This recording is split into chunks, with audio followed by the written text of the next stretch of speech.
Chapter 1. I am by birth a Genovese, and my family is one of the most distinguished of that republic. My ancestors had been for many years councillors and syndics, and my father had filled several public situations with honour and reputation. He was respected by all who knew him for his integrity and indefatigable attention to public business.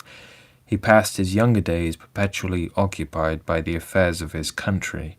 A variety of circumstances had prevented his marrying early, nor was it until the decline of life that he became a husband and the father of a family.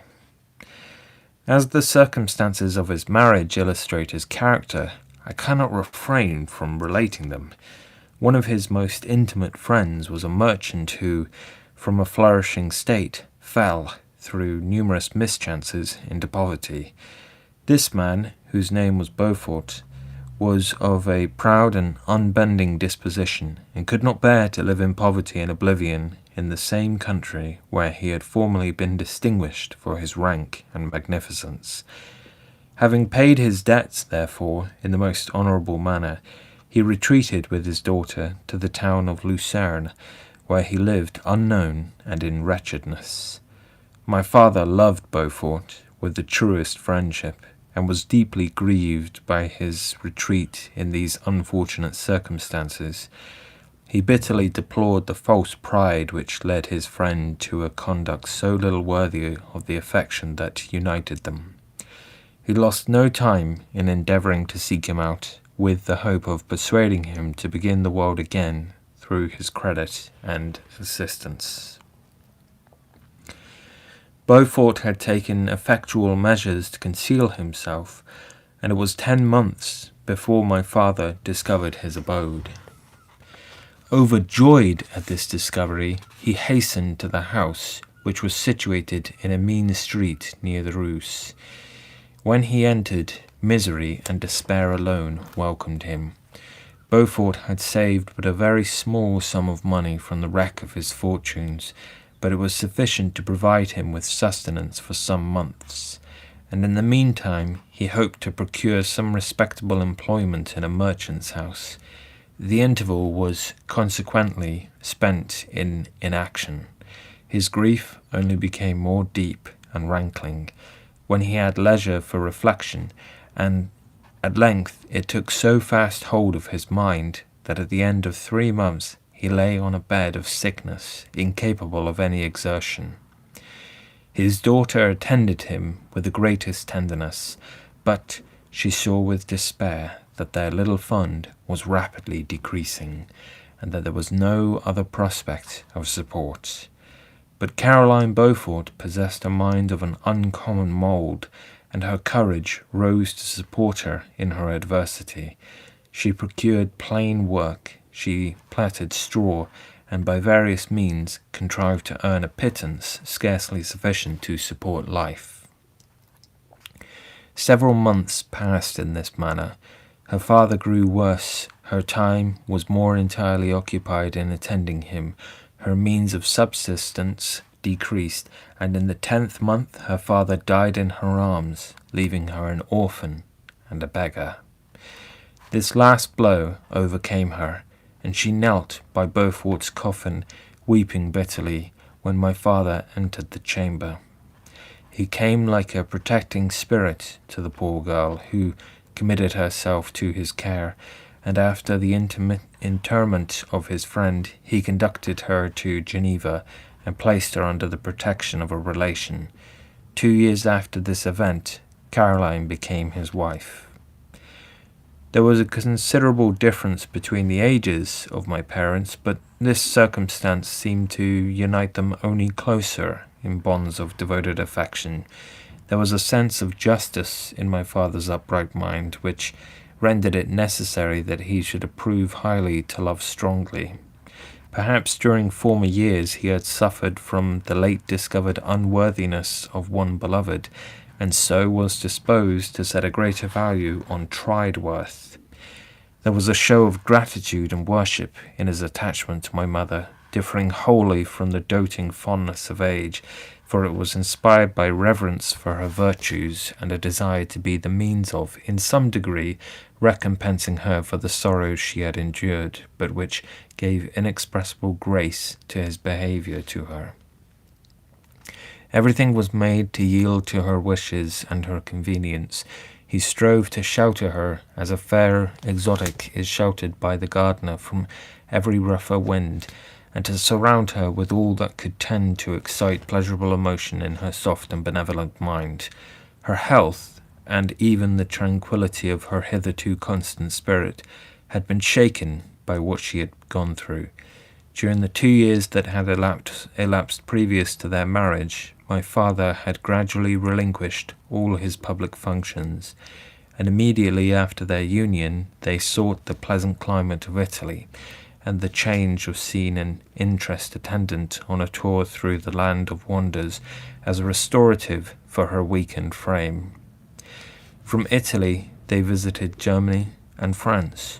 I, their eldest child, was born in Naples, and as an infant accompanied them in their rambles.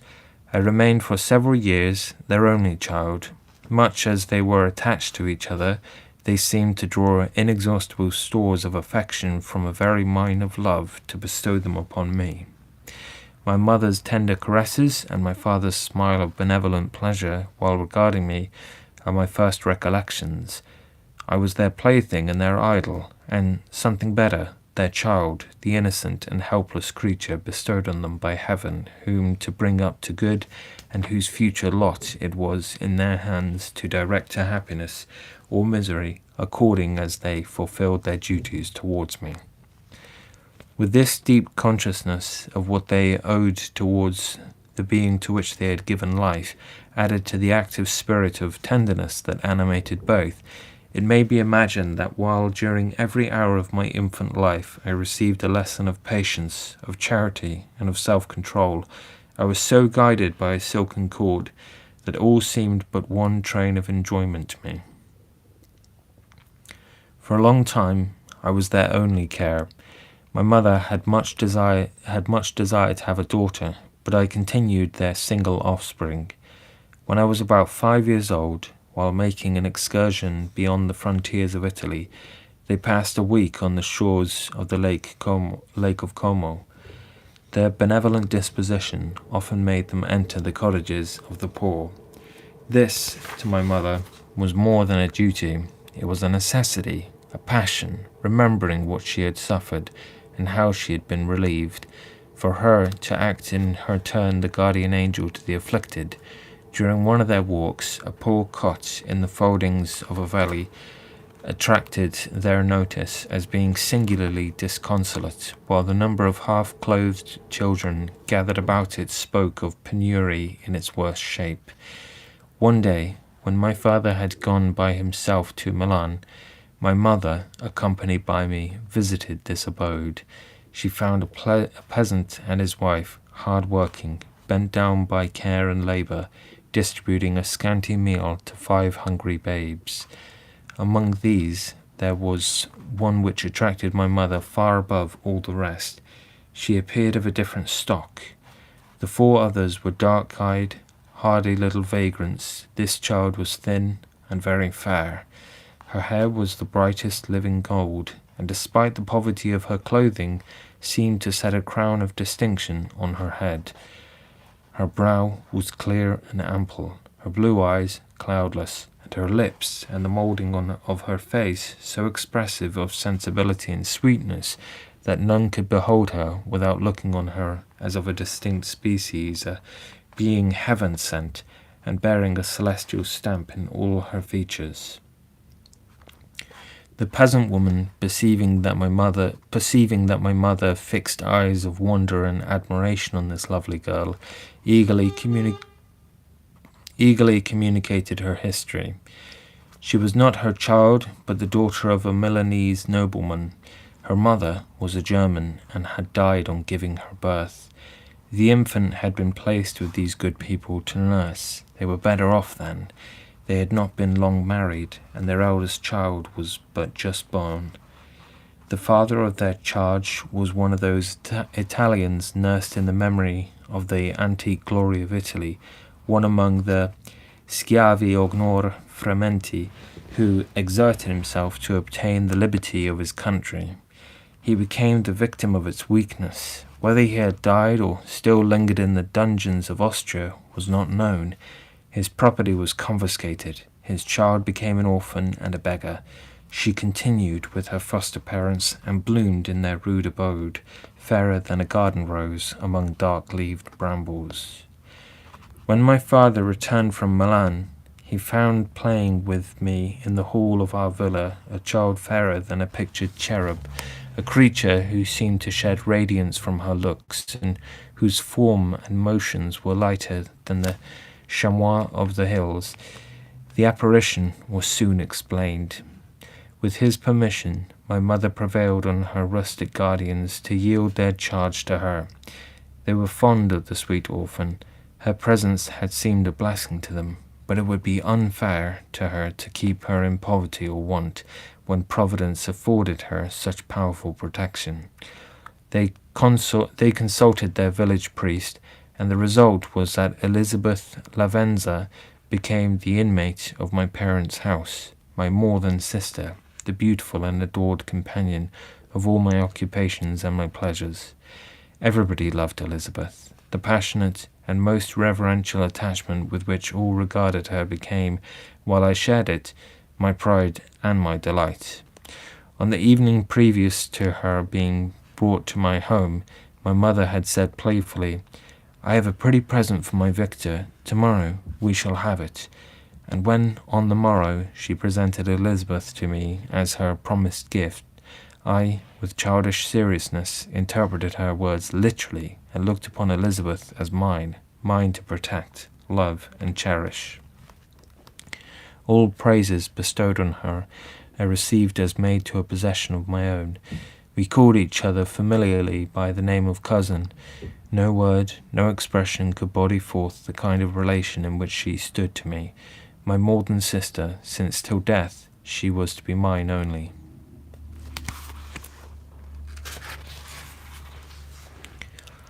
Chapter 2. We were brought up together. There was not quite a year difference in our ages. I need not say that we were strangers to any species of disunion or dispute. Harmony was the soul of our companionship, and the diversity and contrast that subsisted in our characters drew us nearer together. Elizabeth was of a calmer and more concentrated disposition, but, with all my ardour, I was capable of a more intense application, and was more deeply smitten with the thirst for knowledge. She busied herself with following the aerial creations of the poets, and in the majestic and wondrous scenes which surrounded our Swiss home, the sublime shapes of the mountains, the changes of the seasons, tempest and calm, the silence of winter, and the life and turbulence of our alpine summers. She found ample scope for admiration and delight. While my companion contemplated with a serious and satisfied spirit the magnificent appearances of things, I delighted in investigating their causes. The world was to me a secret which I desired to divine. Curiosity, earnest research to learn the hidden laws of nature, gladness akin to rapture as they were unfolded to me, are among the earliest sensations I can remember. On the birth of a second son, my junior by 7 years, my parents gave up entirely their wandering life and fixed themselves in their native country. We possessed a house in Geneva, a compagnon on Bellerive, the eastern shore of the lake, at the distance of rather more than a league from the city. We resided principally in the latter, and the lives of my parents were passed in considerable seclusion. It was my temper to avoid a crowd, and to attach myself fervently to a few. I was indifferent, therefore, to my schoolfellows in general, but I united myself in the bonds of the closest friendship to one among them. Henry Clerval was the son of a merchant of Geneva. He was a boy of singular talent and fancy. He loved enterprise, hardship, and even danger for its own sake. He was deeply read in books of chivalry and romance. He composed heroic songs and began to write many a tale of enchantment and knightly adventure. He tried to make us act plays and to enter into masquerades in which the characters were drawn from the heroes of Roncesvalles, of the Round Table of King Arthur, and the chivalrous train who shed their blood to redeem the Holy Sepulchre from the hands of the infidels. No human could have passed a happier childhood than myself. My parents were possessed by the very spirit of kindness and indulgence. We felt that they were not the tyrants to rule our lot according to their caprice, but the agents and creators of all the many delights which we enjoyed. When I mingled with other families, I distinctly discerned how peculiarly fortunate my lot was, and gratitude assisted the development of filial love. My temper was sometimes violent, and my passions vehement, but by some law in my temperature, they were turned not towards childish pursuits, but to an eager desire to learn, and not to learn all things indiscriminately. I confess that neither the structure of languages, nor the code of governments, nor the politics of various states possessed attractions for me. It was the secrets of heaven and earth that I desired to learn, and whether it was the outward substance of things, or the inner spirit of nature and the mysterious soul of man that occupied me, still my inquiries were directed to the metaphysical, or, in its highest sense, the physical secrets of the world. Meanwhile, Clerval occupied himself, so to speak, with the moral relations of things, the busy stage of life. The virtues of heroes and the actions of men were his theme, and his hope and his dream was to become one among those whose names are recorded in story as the gallant and adventurous benefactors of our species. The saintly soul of Elizabeth shone like a shrine-dedicated lamp in our peaceful home. Her sympathy was ours, her smile, her soft voice, the sweet glance of her celestial eyes were ever there to bless and animate us. She was the living spirit of love to soften and attract. I might have become sullen in my study, rough through the ardor of my nature, but that she was there to subdue me to a semblance of her own gentleness, and Clerval could aught ill entrench on the noble spirit of Clerval, yet he might not have been so perfectly humane, so thoughtful in his generosity, so full of kindness and tenderness amidst his passion for adventurous exploit, had she not unfolded to him the real loveliness of beneficence, and made the doing good the end and aim of his soaring ambition. I feel exquisite pleasure in dwelling on the recollections of childhood before misfortune had tainted my mind, and changed its bright visions of extensive usefulness into gloomy and narrow reflections upon self. Besides, in drawing the picture of my early days, I also record those events which led, by insensible steps, to my after-tale of misery, for when I would account to myself for the birth of that passion which afterwards ruled my destiny, I find it arise like a mountain river from ignoble and almost forgotten sources, but, swelling as it proceeded, it became the torrent which, in its course, has swept away all my hopes and joys. Natural philosophy is the genius that had regulated my fate. I desire, therefore, in this narration, to state those facts which led to my predilection for that science. 13 years of age, we all went on a party of pleasure to the baths near Tonon. The inclemency of the weather obliged us to remain a day confined to the inn. In this house I chanced to find a volume of the works of Cornelius Agrippa. I opened it with apathy. The theory which he attempts to demonstrate and the wonderful facts which he relates soon changed this feeling into enthusiasm. A new light seemed to dawn upon my mind, and, bounding with joy, I communicated my discovery to my father. My father looked carelessly at the title page of my book and said, "Ah, Cornelius Agrippa, my dear Victor, do not waste your time upon this. It is sad trash." If, instead of this remark, my father had taken the pains to explain to me that the principles of Agrippa had been entirely exploded, and that a modern system of science had been introduced which possessed much greater powers than the ancient, because the powers of the latter were chimerical, while those of the former were real and practical, under such circumstances I should certainly have thrown Agrippa aside, and have contented my imagination, warmed as it was, by returning with greater ardour to my former studies. It is even possible that the train of my ideas would never have received that fatal impulse that led to my ruin, but the cursory glance my father had taken of my volume by no means assured me that he was acquainted with its contents, and I continued to read with the greatest avidity. When I returned home, my first care was to procure the whole works of this author, and afterwards of Paracelsus and Albertus Magnus. I read and studied the wild fancies of these writers with delight.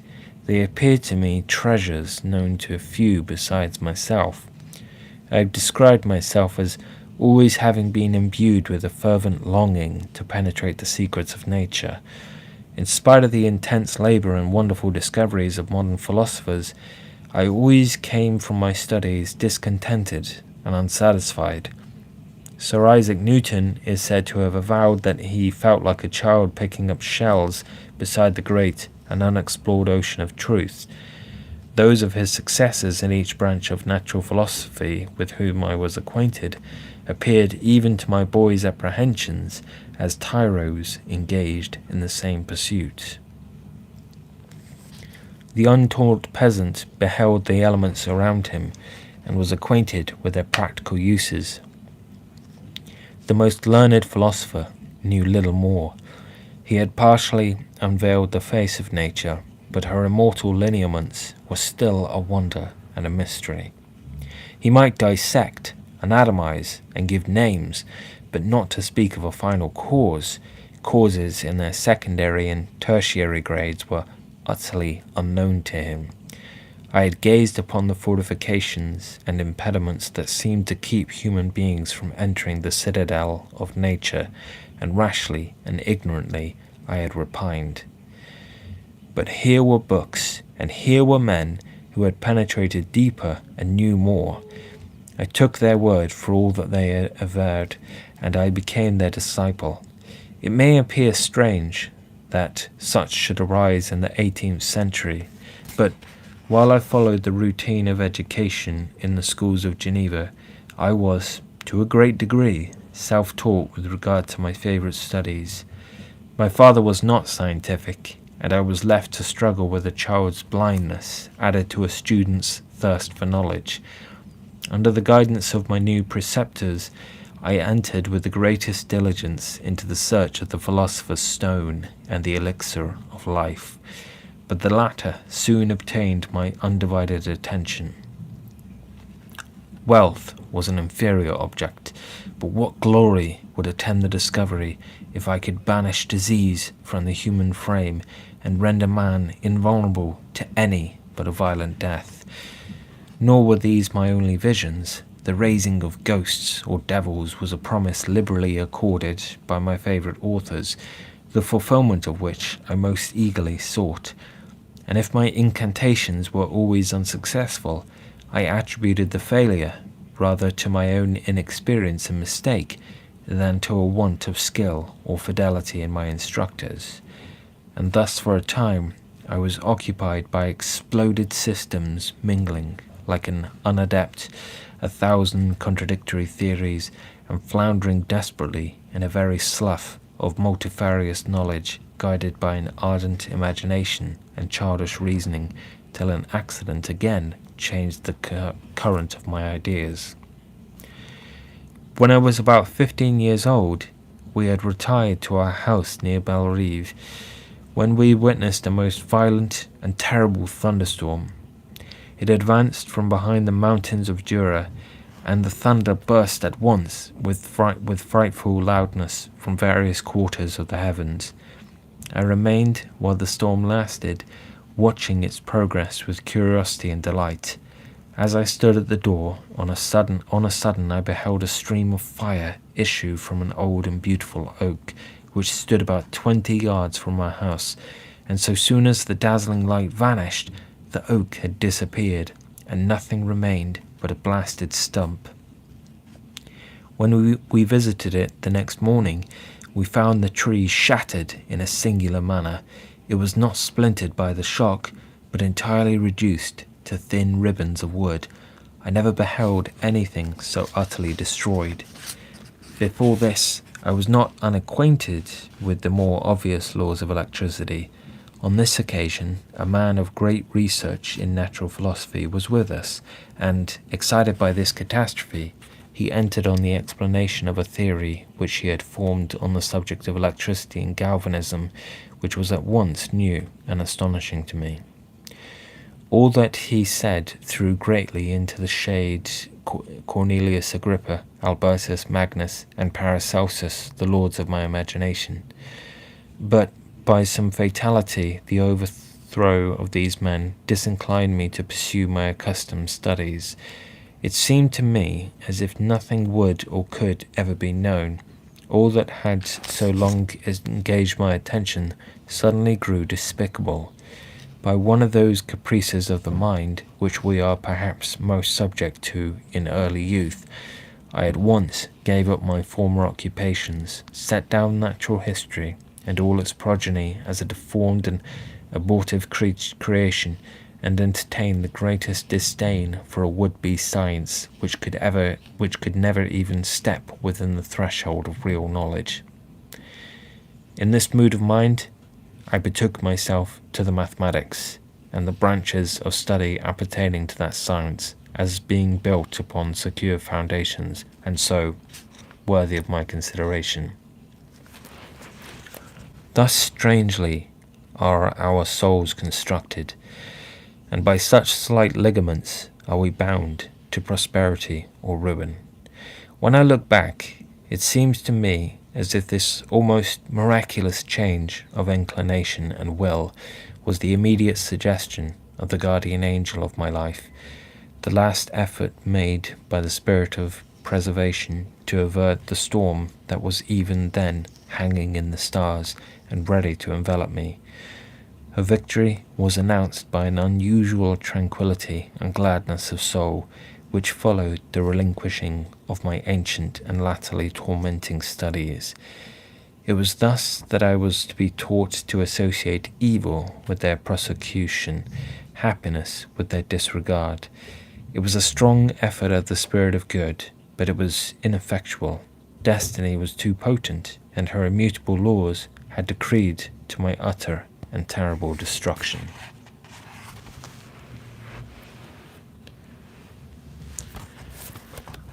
Chapter 3. When I had attained the age of 17, my parents resolved that I should become a student at the University of Ingolstadt.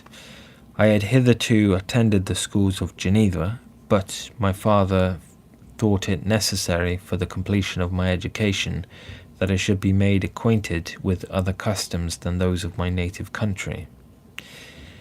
My departure was therefore fixed at an early date, but before the day resolved upon could arrive, the first misfortune of my life occurred, an omen, as it were, of my future misery. Elizabeth had caught the scarlet fever. Her illness was severe, and she was in the greatest danger.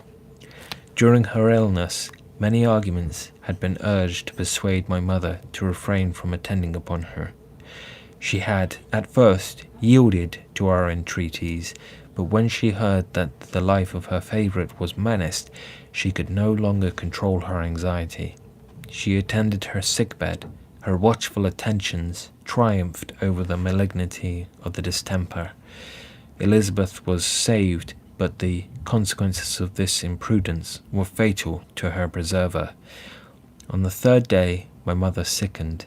Her fever was accompanied by the most alarming symptoms, and the looks of her medical attendants prognosticated the worst event. On her deathbed, the fortitude and benignity of this best of women did not desert her. She joined the hands of Elizabeth and myself. "My children," she said, "my firmest hopes of future happiness were placed on the prospect of your union.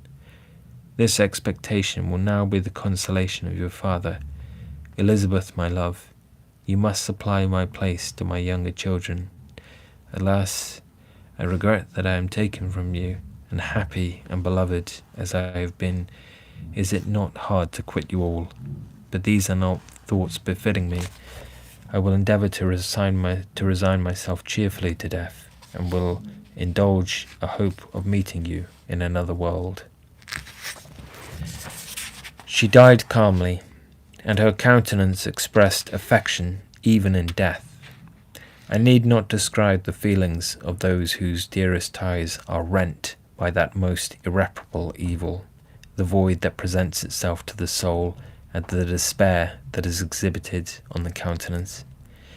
It is so long before the mind can persuade itself that she, whom we saw every day, and whose very existence appeared a part of our own, can have departed forever. That the brightness of a beloved eye can have been extinguished, and the sound of a voice so familiar and dear to the ear can be hushed, never more to be heard. These are the reflections of the first days, but when the lapse of time proves the reality of the evil, then the actual bitterness of grief commences. Yet from whom has not that rude hand rent away some dear connection? And why should I describe a sorrow which all have felt and must feel? The time at length arrives when grief is rather an indulgence than a necessity, and the smile that plays upon the lips, although it may be deemed a sacrilege, is not banished. My mother was dead, but we had still duties which we ought to perform. We must continue our course with the rest, and learn to think ourselves fortunate whilst one remains whom the spoiler had not seized. My departure for Ingolstadt, which had been deferred by these events, was now again determined upon. I obtained from my father a respite of some weeks. It appeared to me sacrilege so soon to leave the repose, akin to death, of the house of mourning, and to rush into the thick of life. I was new to sorrow, but it did not the less alarm me. I was unwilling to quit the sight of those that remained to me, and above all, I desired to see my sweet Elizabeth in some degree consoled. She indeed veiled her grief, and strove to act the comforter to us all. She looked steadily on life, and assumed its duties with courage and zeal. She devoted herself to those whom she had been taught to call her uncle and cousins. Never was she so enchanting as at this time, when she recalled the sunshine of her smiles and spent them upon us. She forgot even her own regret in her endeavours to make us forget. The day of my departure at length arrived. Clerval spent the last evening with us. He had endeavoured to persuade his father to permit him to accompany me and to become my fellow student, but in vain. His father was a narrow-minded trader, and saw idleness and ruin in the aspirations and ambition of his son. Henry deeply felt the misfortune of being debarred from a liberal education. He said little, but when he spoke, I read in his kindling eye and in his animated glance a restrained but firm resolve not to be chained to the miserable details of commerce. We sat late. We could never tear ourselves away from each other, nor persuade ourselves to say the word farewell. It was said, and we retired under the pretence of seeking repose, each fancying that the other was deceived. But when at morning's dawn I descended to the carriage which was to convey me away, they were all there, my father again to bless me, Clerval to press my hand once more. my Elizabeth to renew her entreaties that I would write often, and to bestow the last feminine attentions on her playmate and friend. I threw myself into the chaise that was to convey me away and indulge in the most melancholy reflections. I, who had ever been surrounded by amiable companions, continually engaged in endeavouring to bestow mutual pleasure, I was now alone. In the university, whither I was going, I must form my own friends and be my own protector. My life had hitherto been remarkably secluded and domestic, and this had given me invincible repugnance to new countenances. I loved my brothers, Elizabeth and Clerval. These were old familiar faces, but I believed myself totally unfitted for the company of strangers. Such were my reflections as I commenced my journey, but as I proceeded, my spirits and hopes rose. I ardently desired the acquisition of knowledge. I had often, when at home, thought it hard to remain during my youth cooped up in one place, and had longed to enter the world and take my station among other human beings. Now my desires were complied with, and it would, indeed, have been folly to repent. I had sufficient leisure for these and many other reflections during my journey to Ingolstadt, which was long and fatiguing. At length the high white steeple of the town met my eyes. I alighted and was conducted to my solitary apartment to spend the evening as I pleased. The next morning I delivered my letters of introduction and paid a visit to some of the principal professors. Chance, or rather the evil influence, the angel of destruction, which asserted omnipotent sway over me from the moment I turned my reluctant steps from my father's door, led me first to M. Krempe, a professor of natural philosophy. He was an uncouth man, but deeply imbued in the secrets of his science. He asked me several questions concerning my progress in the different branches of science appertaining to natural philosophy. I replied carelessly, and, partly in contempt, mentioned the names of my alchemists and the principal authors I had studied. The professor stared. "Have you," he said, "really spent your time in studying such nonsense?" I replied in the affirmative. "Every minute," continued M. Krempe with warmth, "every instant that you have wasted on those books is utterly and entirely lost. You have burdened your memory with exploded systems and useless names. Good God! In what desert land have you lived, where no one was kind enough to inform you that these fancies which you have so greedily imbibed are 1,000 years old and as musty as they are ancient? I little expected in this enlightened and scientific age to find a disciple of Albertus Magnus and Paracelsus. My dear sir, you must begin your studies entirely anew." So saying, he stepped aside and wrote down a list of several books treating of natural philosophy, which he desired me to procure, and dismissed me after mentioning that in the beginning of the following week he intended to commence a course of lectures upon natural philosophy and its general relations, and that M. Waldman, a fellow professor, would lecture upon chemistry the alternate days that he omitted. I returned home, not disappointed, for I have said that I had long considered those authors useless whom the professor reprobated, but I returned not at all the more inclined to recur to these studies in any shape. M. Krempe was a little squat man with a gruff voice and a repulsive countenance. The teacher, therefore, did not prepossess me in favour of his pursuits. In rather a too philosophical and connected a strain, perhaps I have given an account of the conclusions I had come to concerning them in my early years. As a child, I had not been content with the results promised by the modern professors of natural science. With a confusion of ideas only to be accounted for by my extreme youth, and my want of a guide on such matters, I had retrod the steps of knowledge along the paths of time, and exchanged the discoveries of recent inquirers for the dreams of forgotten alchemists. Besides, I had a contempt for the uses of modern natural philosophy. It was very different when the masters of the science sought immortality and power. Such views, although futile, were grand, but now the scene was changed. The ambition of the inquirer seemed to limit itself to the annihilation of those visions on which my interest in science was chiefly founded.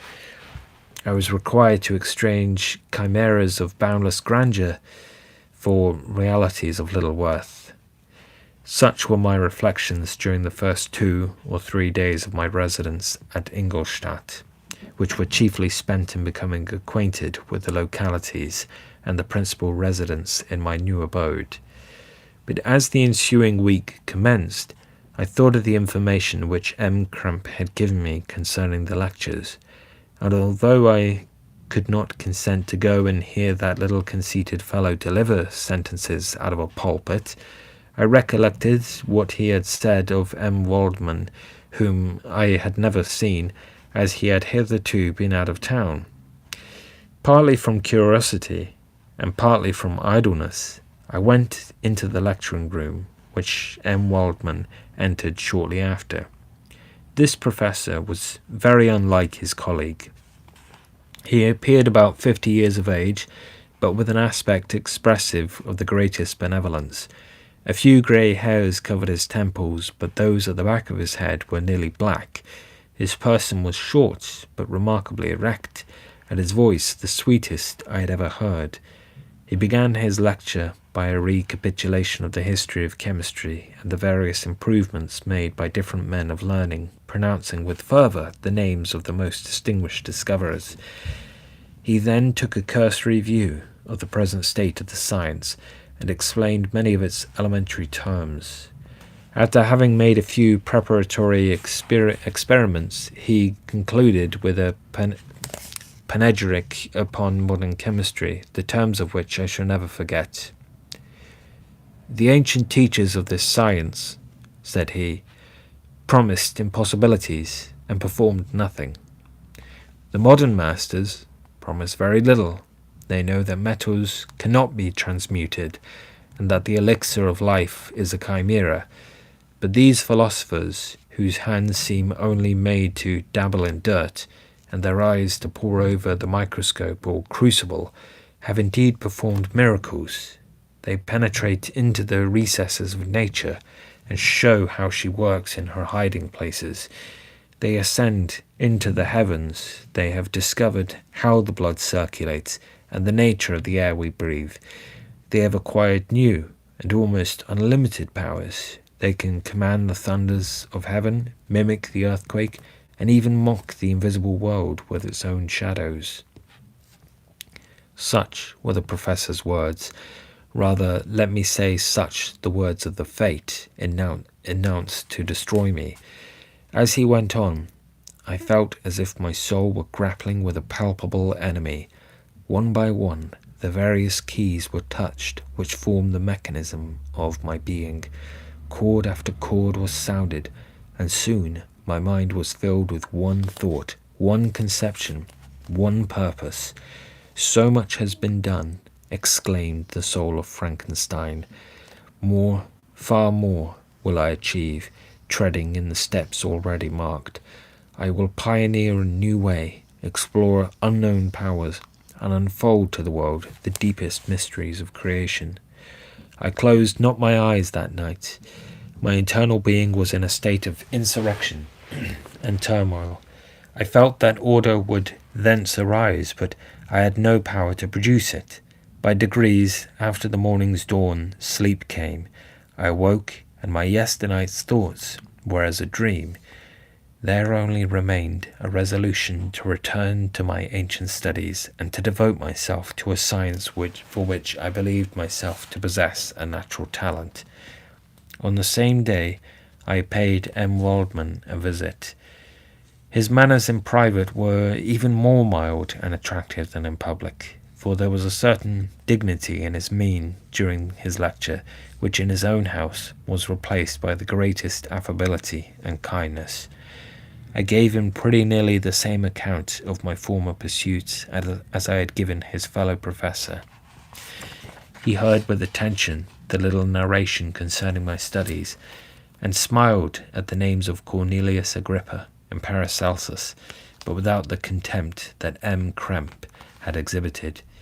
He said that these were men to whose indefatigable zeal modern philosophers were indebted for most of the foundations of their knowledge.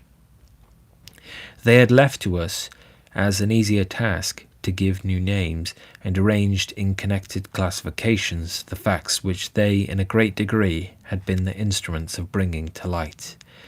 The labours of men of genius, however erroneously directed, scarcely ever fail in ultimately turning to the solid advantage of mankind. I listened to his statement, which was delivered without any presumption or affectation, and then added that his lecture had removed any prejudices against modern chemists. I expressed myself in measured terms, with the modesty and deference due from a youth to his instructor, without letting escape, inexperience in life would have made me ashamed, any of the enthusiasm which stimulated my intended labours. I requested his advice concerning the books I ought to procure. "I am happy," said M. Waldman, "to have gained a disciple, and if your application equals your ability, I have no doubt of your success. Chemistry is that branch of natural philosophy in which the greatest improvements have been and may be made. It is on that account that I have made it my peculiar study, but at the same time I have not neglected the other branches of science. A man would make but a very sorry chemist if he attended to that department of human knowledge alone. If your wish is to become really a man of science, and not merely a petty experimentalist, I should advise you to apply to every branch of natural philosophy, including mathematics." He then took me into his laboratory and explained to me the use of his various machines, instructing me as to what I ought to procure, and promising me the use of his own when I should have advanced far enough in the science not to derange their mechanism. He also gave me the list of books which I had requested, and I took my leave. Thus ended a day memorable to me. It decided my future destiny. Chapter 4. From this day, natural philosophy, and particularly chemistry, in the most comprehensive sense of the term, became nearly my sole occupation. I read with ardour those works, so full of genius and discrimination, which modern inquirers have written on these subjects. I attended the lectures, and cultivated the acquaintance of the men of science of the university, and I found even in M. Krempe a great deal of sound sense and real information, combined, it is true, with a repulsive physiognomy and manners, but not on that account the less valuable. In M. Waldman I found a true friend. His gentleness was never tinged by dogmatism, and his instructions were given with an air of frankness and good nature that banished every idea of pedantry. In 1,000 ways he smoothed for me the path of knowledge, and made the most abstruse inquiries clear and facile to my apprehension. My application was at first fluctuating and uncertain. It gained strength as I proceeded, and soon became so ardent and eager that the stars often disappeared in the light of morning whilst I was yet engaged in my laboratory. As I applied so closely, it may be easily conceived that my progress was rapid. My ardour was indeed the astonishment of the students, and my proficiency that of the masters. Professor Krempe often asked me, with a sly smile, how Cornelius Agrippa went on, whilst M. Waldman expressed the most heartfelt exultation in my progress. 2 years passed in this manner, during which I paid no visit to Geneva, but was engaged, heart and soul, in the pursuit of some discoveries which I hope to make. None but those who have experienced them can conceive of the enticements of science. In other studies, you go as far as others have gone before you, and there is nothing more to know. But in a scientific pursuit, there is a continual food for discovery and wonder. A mind of moderate capacity, which closely pursued one study, must infallibly arrive at great proficiency in that study, and I, who continually sought the attainment of one object of pursuit and was solely wrapped up in this, improved so rapidly that at the end of 2 years I made some discoveries in the improvement of some chemical instruments which procured me great esteem and admiration at the university. When I had arrived at this point and had become as well acquainted with the theory and practice of natural philosophy as depended on the lessons of any of the professors at Ingolstadt, my residence there being no longer conducive to my improvements, I thought of returning to my friends at my native town, when an incident happened that protracted my stay. One of the phenomena which had peculiarly attracted my attention was the structure of the human frame, and indeed of any animal endued with life. Whence, I often asked myself, did the principle of life proceed? It was a bold question, and one which has ever been considered as a mystery. Yet, with how many things are we upon the brink of becoming acquainted, if cowardice or carelessness did not restrain our inquiries? I resolved these circumstances in my mind, and determined thenceforth to apply myself more particularly to those branches of natural philosophy which relate to physiology. Unless I had been animated by an almost supernatural enthusiasm, my application to this study would have been irksome and almost intolerable. To examine the causes of life, we must first have recourse to death. I became acquainted with the science of anatomy, but this was not sufficient. I must also observe the natural decay and corruption of the human body. In my education, my father had taken the greatest precautions that my mind should be impressed with no supernatural horrors. I do not ever remember to have trembled at a tale of superstition, or to have feared the apparition of a spirit.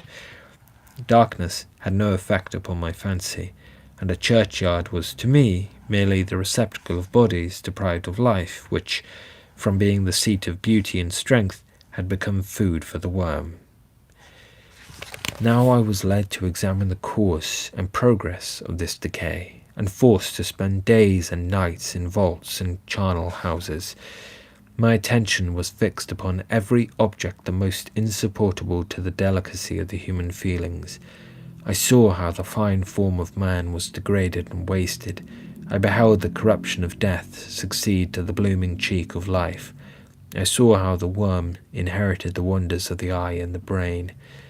I paused, examining and analyzing all the minutiae of causation, as exemplified in the change from life to death, and death to life, until, from the midst of this darkness, a sudden light broke in upon me, a light so brilliant and wondrous, yet so simple, that while I became dizzy with the immensity of the prospect which it illustrated, I was surprised that among so many men of genius who had directed their inquiries towards the same science, that I alone should be reserved to discover so astonishing a secret.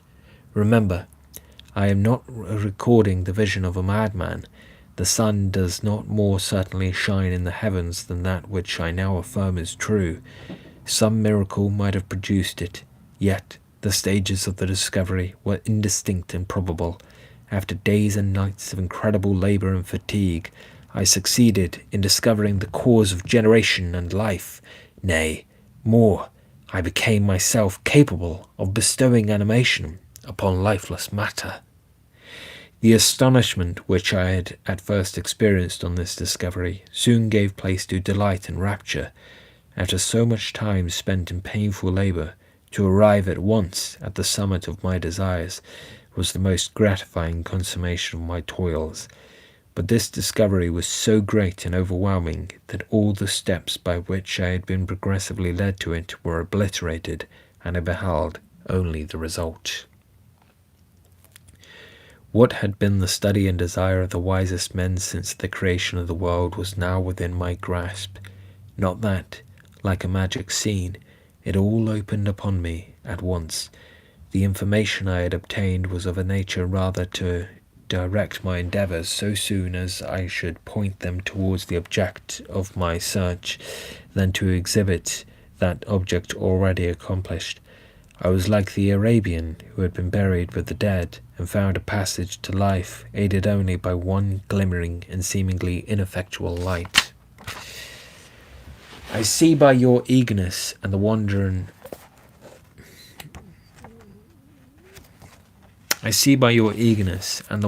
hope which your eyes express, my friend, that you expect to be informed of the secret which I am acquainted. That cannot be. Listen patiently until the end of my story, and you will easily perceive why I am reserved upon that subject. It will not lead you on, unguarded and ardent as I then was, to your destruction and infallible misery. Learn from me, if not by my precepts, at least by my example, how dangerous is the acquirement of knowledge, and how much happier that man is who believes his native town to be the world, than he who aspires to become greater than his nature will allow. When I found so astonishing a power placed within my hands, I hesitated a long time concerning the manner in which I should employ it.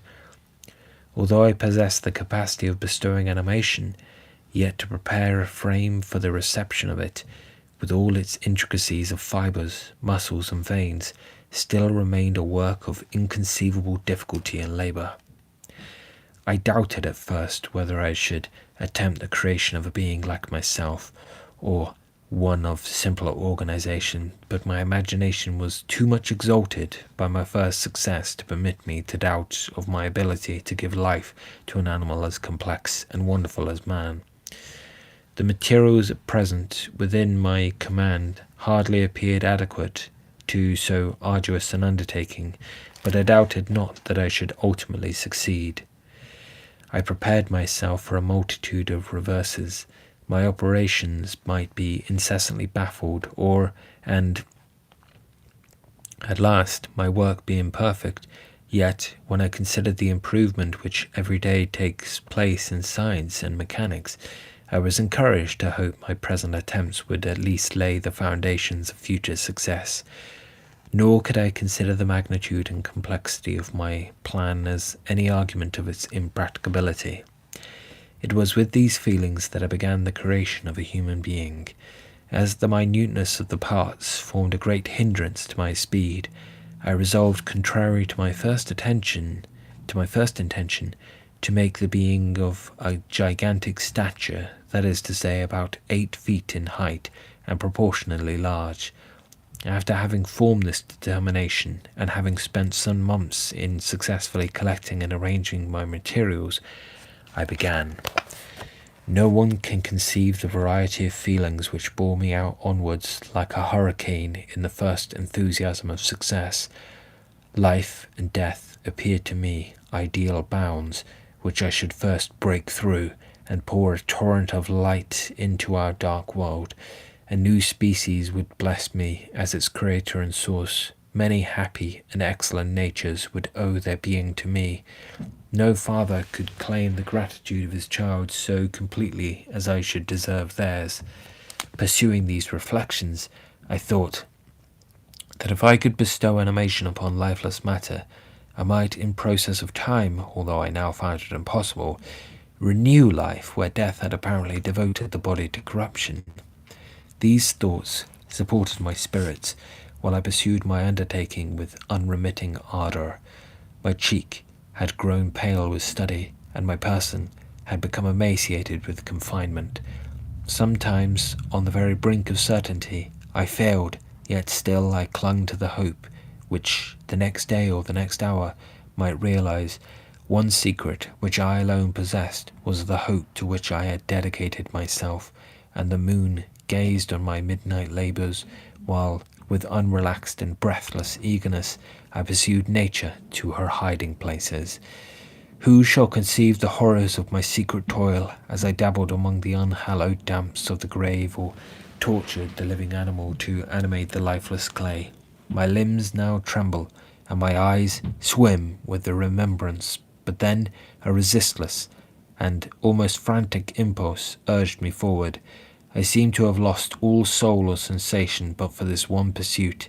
It was indeed but a passing trance that only made me feel with renewed acuteness so soon as, the unnatural stimulus ceasing to operate, I had returned to my old habits. I collected bones from charnel houses and disturbed with profane fingers the tremendous secrets of the human frame.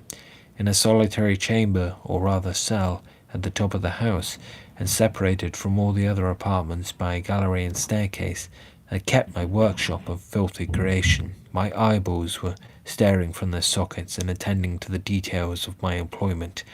The dissecting room and the slaughterhouse furnished many of my materials, and often did my human nature turn with loathing from my occupation, whilst still urged on by an eagerness which perpetually increased, I brought my work near to a conclusion.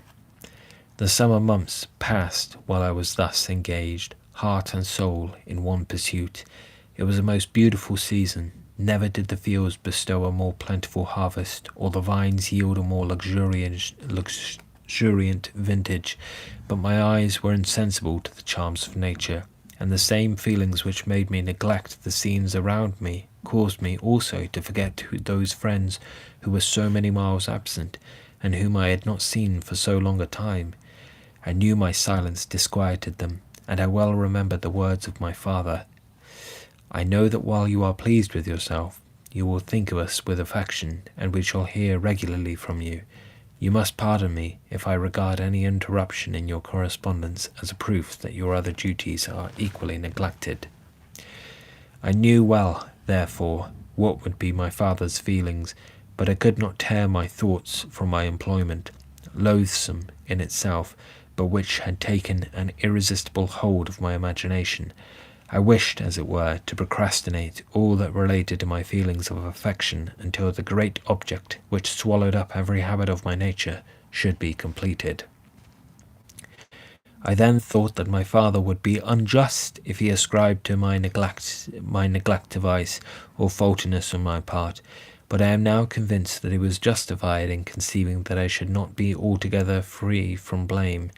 A human being in perfection ought always to preserve a calm and peaceful mind, and never to allow passion or a transitory desire to disturb his tranquillity. I do not think that the pursuit of knowledge is an exception to this rule.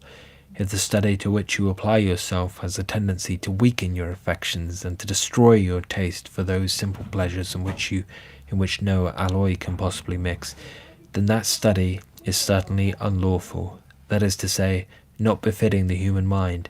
If this rule were always observed, if no man allowed any pursuit whatsoever to interfere with the tranquillity of his domestic affections, Greece had not been enslaved, Caesar would have spared his country, America would have been discovered more gradually, and the empires of Mexico and Peru had not been destroyed.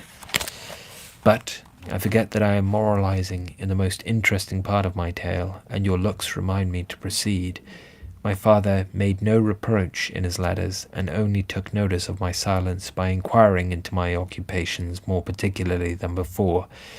Winter, spring, and summer passed away during my labours, but I did not watch the blossom or the expanding leaves, sights which before always yielded me supreme delight. So deeply was I engrossed in my occupation. The leaves of that year had withered before my work drew to a close, and now every day showed me more plainly how well I had succeeded, but my enthusiasm was checked by my anxiety, and I appeared rather like one doomed by slavery to toil in the mines or any other unwholesome trade than an artist occupied by his favourite employment. Every night I was oppressed by a slow fever, and I became nervous to a most painful degree. The fall of a leaf startled me, and I shunned my fellow creatures as if I had been guilty of a crime. Sometimes I grew alarmed at the wreck I perceived that I had become, The energy of my purpose alone sustained me. My labours would soon end, and I believed that exercise and amusement would then drive away incipient disease, and I promised myself both of these when my creation should be complete.